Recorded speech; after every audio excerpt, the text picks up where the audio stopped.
السلام عليكم ورحمة الله وبركاته. الحمد لله نحمده ونستعينه ونستغفره ونعوذ بالله من شرور أنفسنا ومن سيئات أعمالنا.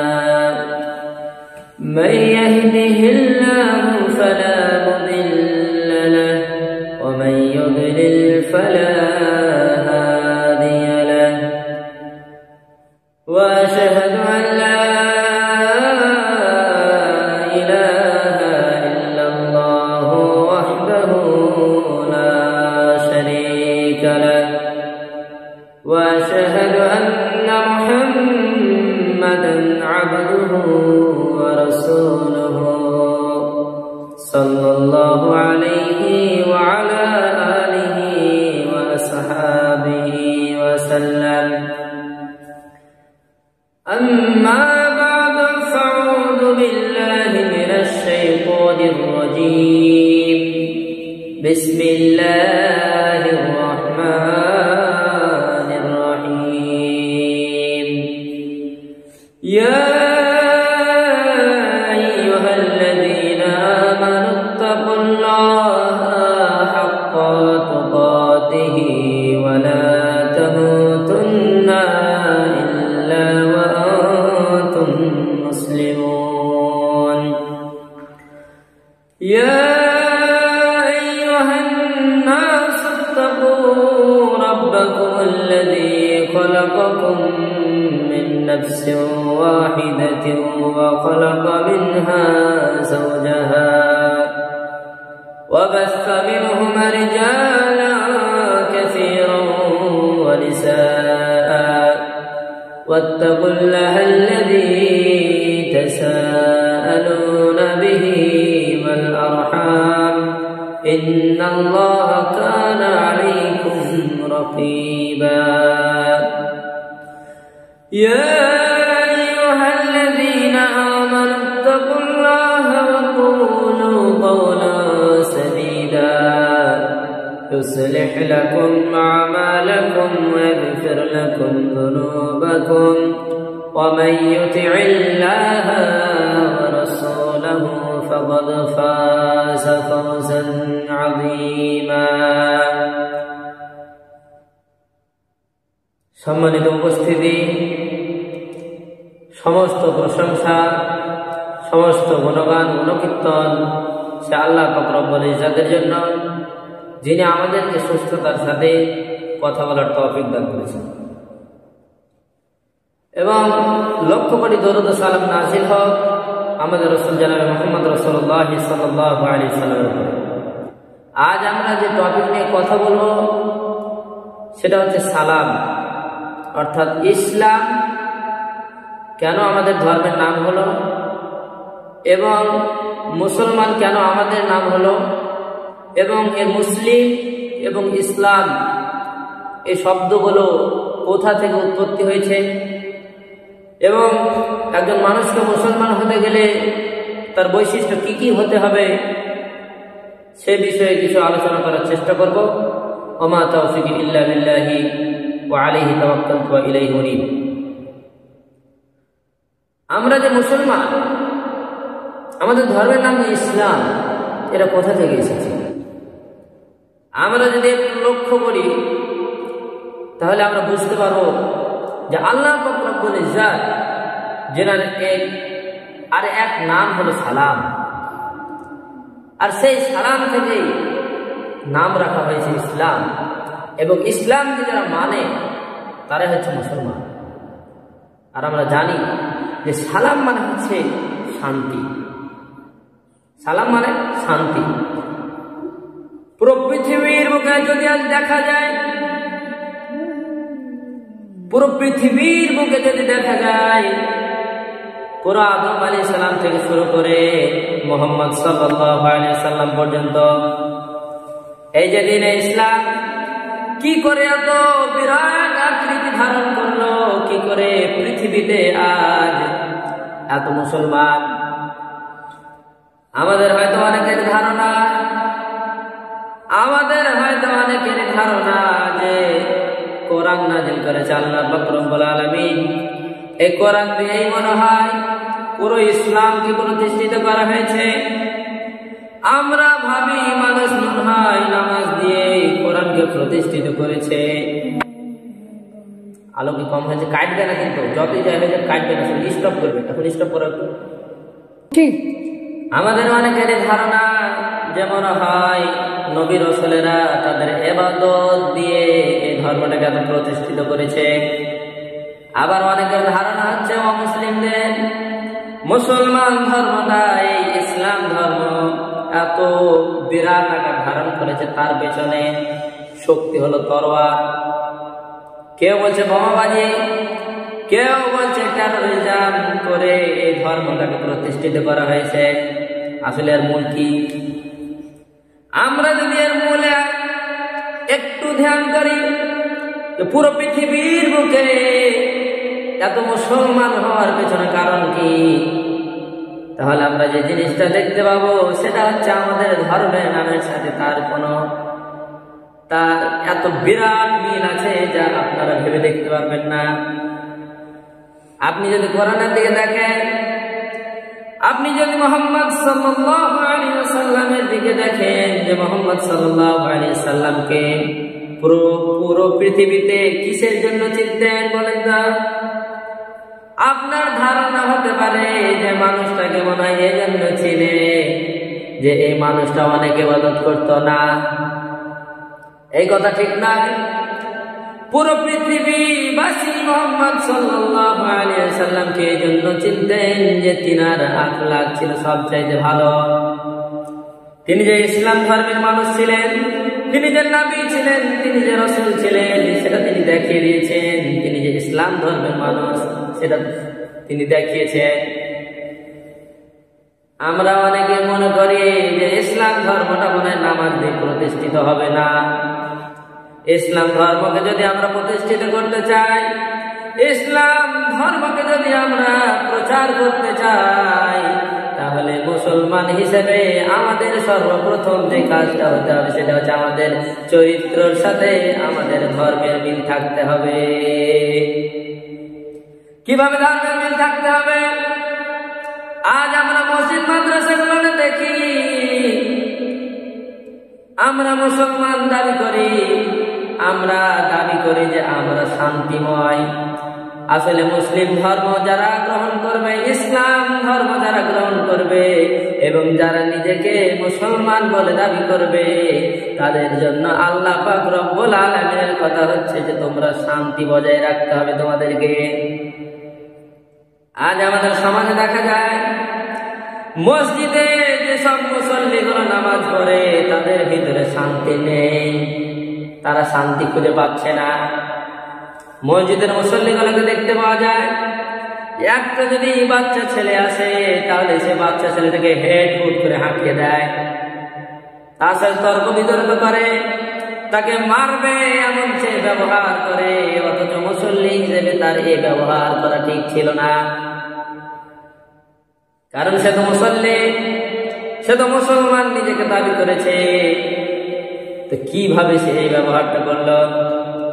আজ আমরা কোরআন অনেকেই পড়ি, হাদিস অনেকেই পড়ি, কিন্তু হাদিস কোরআন থেকে আমরা শিক্ষা নিতে পারছি না। কেন? কারণ আমরা অনেকেই রাসূলের জীবনে জানি না, সাহাবাদের জীবনে জানি না। ইসলাম ধর্মটার বিবরণ আল্লাহ পাক রব্বুল আলামিন কোরআনে দিয়েছেন ঠিক, কিন্তু এই কোরআনকে, এই হাদিসকে রাসূলুল্লাহ সাল্লাল্লাহু আলাইহি সাল্লাম কিভাবে বুঝিয়েছিলেন, সাহাবীরা কিভাবে বুঝেছিল, এটা আমাদেরকে জানা দরকার আছে না নেই? অবশ্যই জানা দরকার আছে। আল্লাহ পাক রব্বুল আলামিন কোরআনের মধ্যে বলছেন, وَإِذْ أَخَذْنَا مِيثَاقَ بَنِي إِسْرَائِيلَ لَا تَعْبُدُونَ إِلَّا اللَّهَ وَبِالْوَالِدَيْنِ إِحْسَانًا وَذِي الْقُرْبَى وَالْيَتَامَى وَالْمَسَاكِينِ وقولوا للناس حسنا وأقيموا الصلاة وآتوا الزكاة আল্লাহ রাব্বুল আলামিন বলছেন, হে পৃথিবীবাসী, আমি বানি ইসরাঈলদের থেকে অঙ্গীকার নিয়েছিলাম, আমি এই বানি ইসরাঈলদের থেকে ওয়াদা নিয়েছিলাম কি আমি আল্লাহ ছাড়া কারো ইবাদত করা যাবে না, মাতা পিতার খেদমত করতে হবে, আত্মীয় স্বজনদের সাথে ভালো ব্যবহার করতে হবে, ইয়াতিম মিসকিনদের সাথে ভালো ব্যবহার করতে হবে, ওয়াকুলু লিন-নাসি হুসনা, এবং মানুষের সাথে উত্তম পদ্ধতিতে হাসি মুখে কথা বলতে হবে। এ কথা কার? এ কথা কার? এ কথা আল্লাহ পাক রব্বুল আলামিনের। এবার যদি আমরা দেখি এই হাদিসটাকে, এই কোরআনের আয়াত থেকে সাহাবারা কিভাবে বুঝেছিল, সাহাবারা ইয়াকুলু লিন-নাসি হুসনা থেকে কি শিক্ষা গ্রহণ করেছিলেন। হযরত ওমর রাদিয়াল্লাহু তাআলা আনহু ইসলাম কবুল করার আগে এই মানুষটি এত বদমাইশ ছিল, এই মানুষটি এত ক্ষতিকর ইসলামের জন্য ছিল যা বলার শেষ নেই।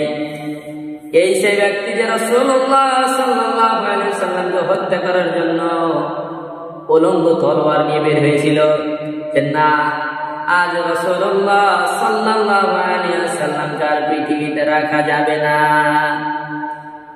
সেই ব্যক্তি উমর রাদিয়াল্লাহু তাআলা আনহু যখন ইসলাম গ্রহণ করলেন, তখন তার একটি ঘটনা, কোরআনকে তারা কিভাবে বুঝেছিল, শান্তি কিভাবে বজায় রাখতে হবে, মানুষের সাথে কি আখলাক দেখাতে হবে, কি ব্যবহার করতে হবে, সেই বিষয়টি আপনাকে বোঝানোর জন্য বলছি।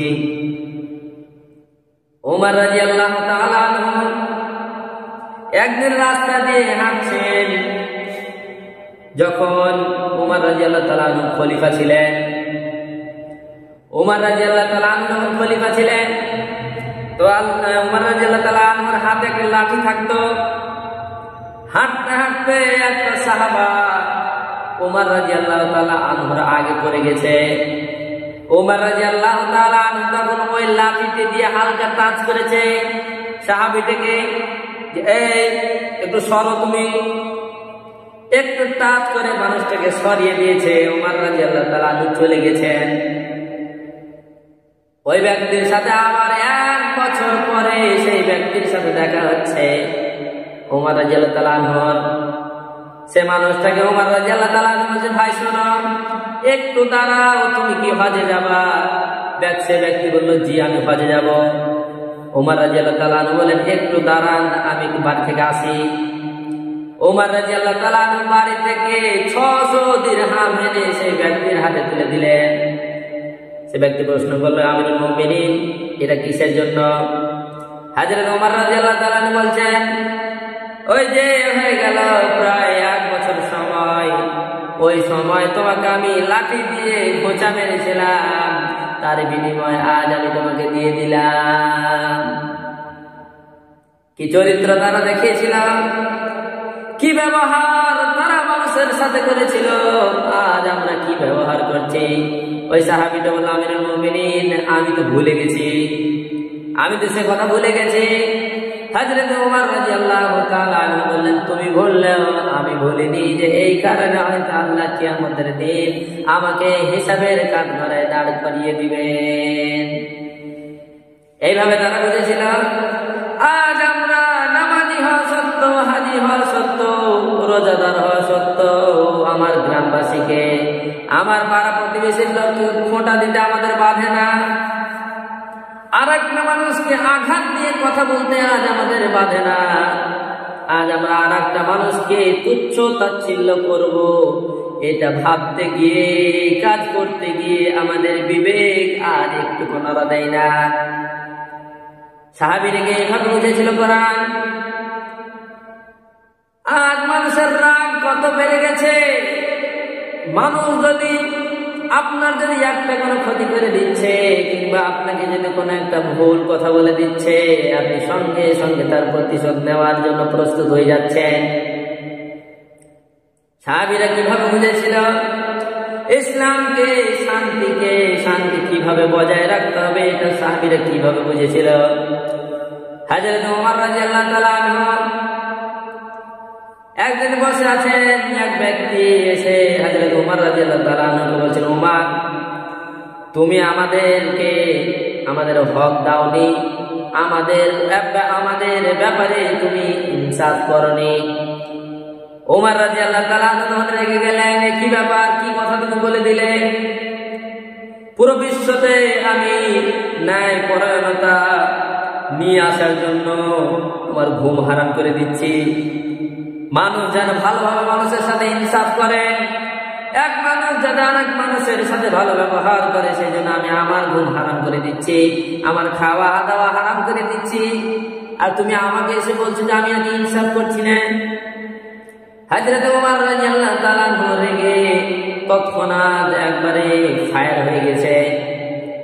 পাশে এক সাহাবী বলছেন, ওমর ওই আয়াত স্মরণ করো যে আয়াত আল্লাহ পাক রব্বুল আলামিন বলেন, খুযিল আফওয়া ওয়া আমর বিল উরফি ওয়া'রিদ আনিল জাহিলিন। হে ওমর, ক্ষমা করার অভ্যাস কত করো, ক্ষমা করতে শিখো, ক্ষমা করতে হবে এইরকম একটা অভ্যাস তৈরি করো।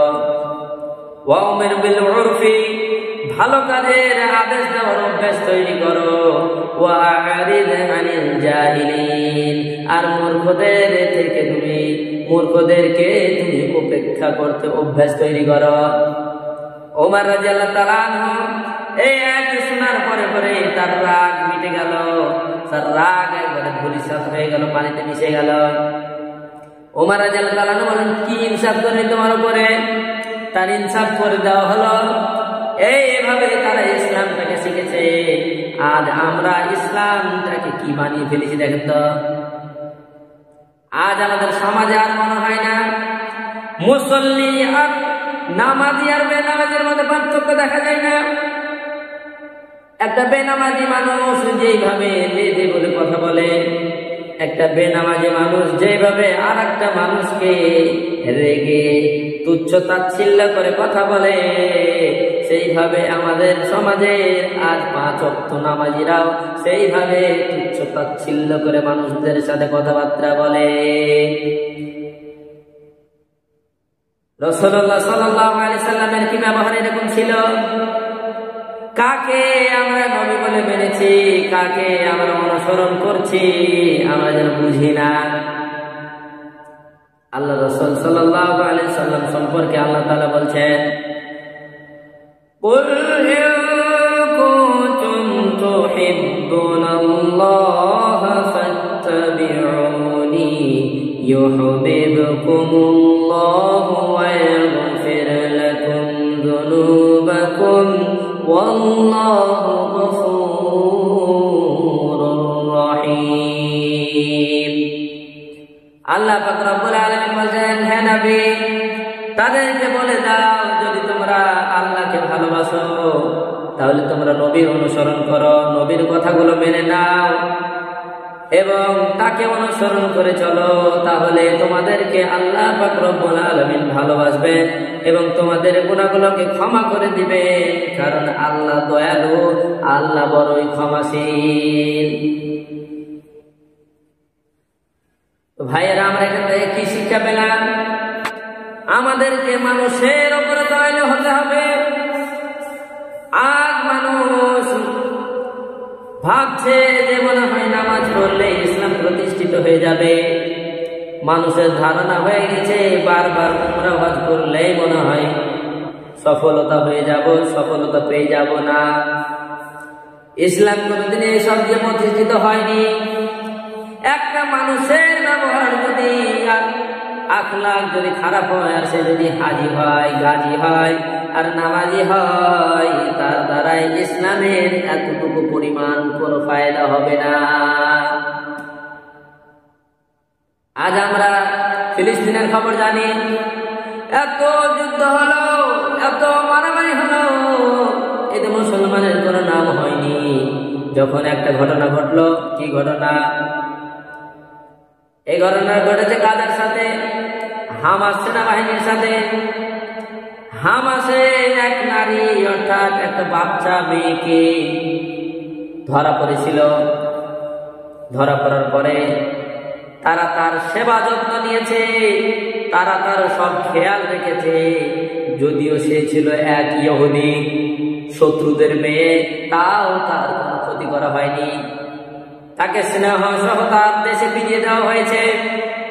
এই কথা শুনে মানুষ দেশে দেশে যেই জায়গায় এই নিউজ এই খবর ছড়াচ্ছে, সেই জায়গাতে মানুষ দিনের পর দিন মুসলমান বৃদ্ধি পাচ্ছে। অতএব আমরা যদি চাই পৃথিবীর বুকে ইসলামকে প্রতিষ্ঠিত করতে, তাহলে আজ আমাদেরকে আমাদের চরিত্রগুলোকে ঠিক করে নিতে হবে। আল্লাহ পাক রব্বুল আলামিন তার রাসূল সম্পর্কে বলেন, ওয়া ইন্নাকা লাআলা খুলুকিন আযীম।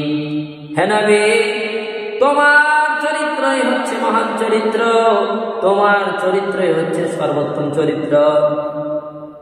প্রিয় ভাইয়েরা, আমি যে কথাটা বলতে চাচ্ছি আপনাদেরকে, সেটা হচ্ছে আমরা সেই নবীর কিন্তু উম্মত। অতএব আমাদেরকে একটু খেয়াল রাখা উচিত যে আমরা কিভাবে আমাদের ব্যবহার, আমরা কিভাবে একজন অপরজন মানুষকে ব্যবহার দেখাবো, কিভাবে একজন পাড়া প্রতিবেশী লোকের সাথে কথা বলবো, কিভাবে আরেকজন মুসলিম ভাইয়ের সাথে কথা বলবো, এটা অবশ্যই আমাদেরকে জানা দরকার এবং সেই অনুযায়ী আমাদেরকে চলাও দরকার।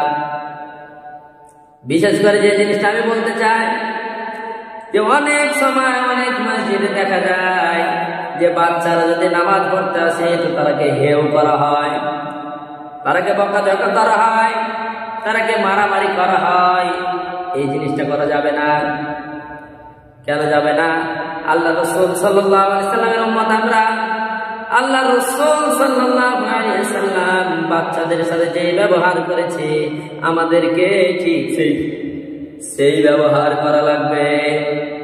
হযরত হাসান হোসেন রাদিয়াল্লাহু তাআলা আনহুমা একদিন মসজিদে চলে আসছেন।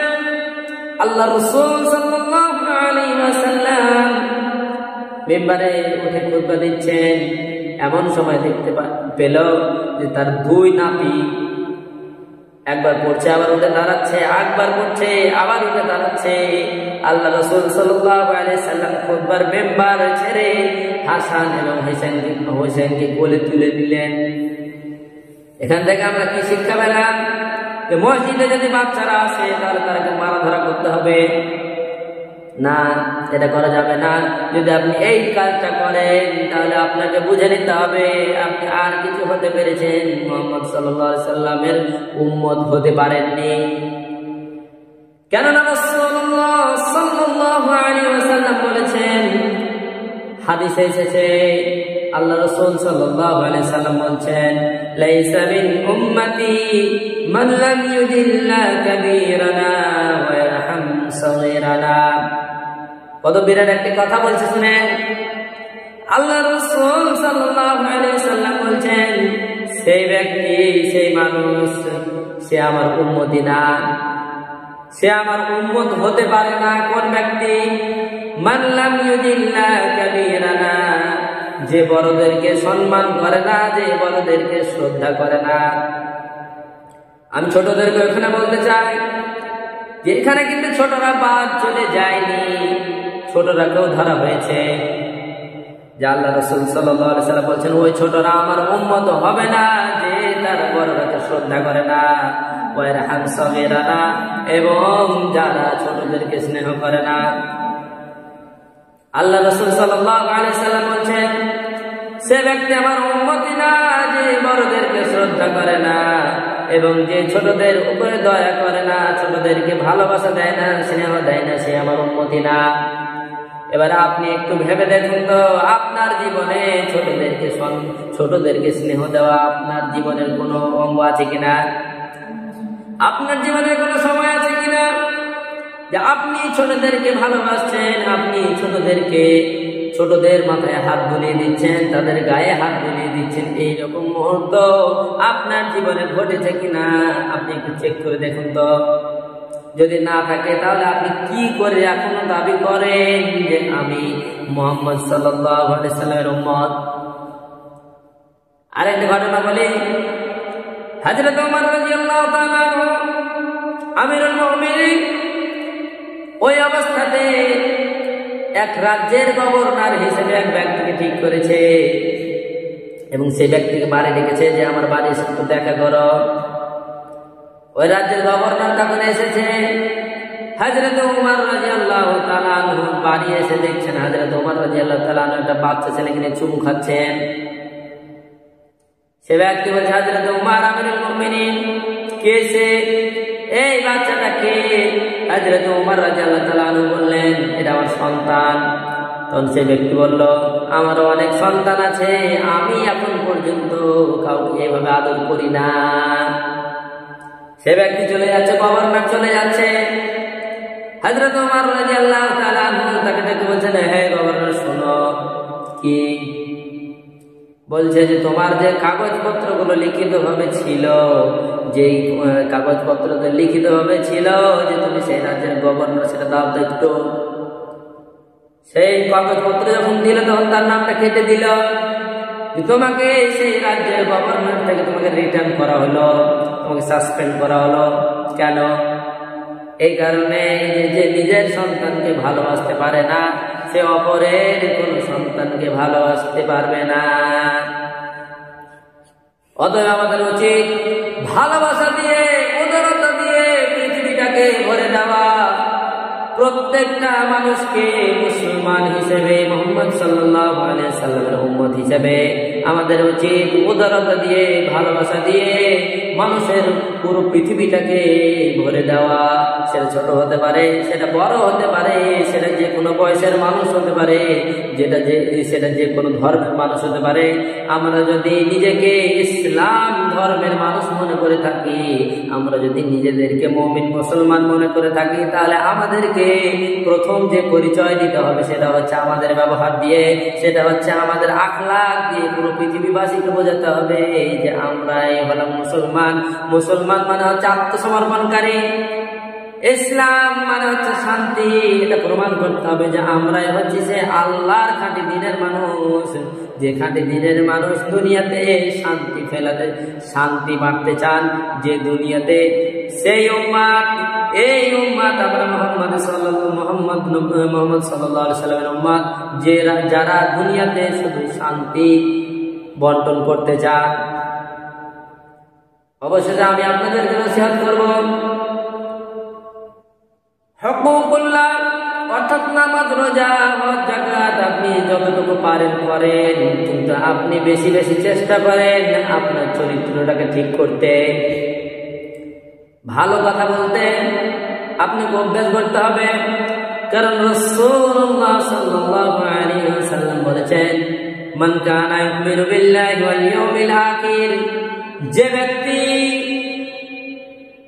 আল্লাহ রব্বুল আলামিনের প্রতি বিশ্বাস রাখে, যে ব্যক্তি কিয়ামতের দিনের উপর বিশ্বাস রাখে, ফালিয়াকুল, সে যেন বলে খায়রান, ভালো কথা, আও লিয়াসমুত, আর ভালো কথা যদি না থাকে তাহলে সে যেন চুপ থাকে। এখানে হয়তো আপনারা ব্যাপারটা হালকাভাবে নিচ্ছেন না, হালকাভাবে নেওয়া যাবে না। কেননা রাসূলুল্লাহ সাল্লাল্লাহু আলাইহি ওয়াসাল্লাম বলেছেন, যদি তোমরা বিশ্বাস করো, যদি তোমাদের ঈমান থাকে যে না আল্লাহ বলে কেউ একজন আছেন, এবং যদি এই বিশ্বাস থাকে যে সে আল্লাহর সামনে আমাদেরকে কিয়ামতের দিন দাঁড়াতে হবে, তাহলে তোমরা ভালো কথা থাকলে কিছু বলবে, আর যদি ভালো কথা না থাকে আউলিয়াসমুত, তাহলে চুপ করে থাকবে। এই অভ্যাস আমাদের ভিতরে গড়ে তুলতে হবে।